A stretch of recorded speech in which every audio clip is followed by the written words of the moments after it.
Sziasztok! Tamás vagyok a Atlantis csatornáról. Ez egy szilveszteri kis külön kiadás tűzijátékokról. Mint látjátok, elég sok tűzijáték van. Van 3 kisebb telep, a Samurai, amiben, ha jól tudom, 16 lövés van.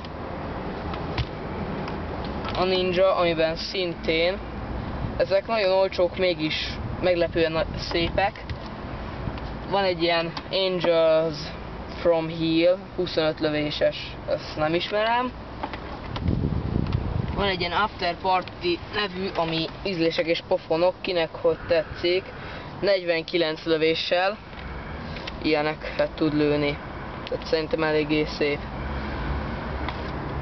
Van egy ilyen ördögi robbanás, amiben 12 darab golyó, tehát bomba lövedék van, egy vetőcsővel lehet kilőni.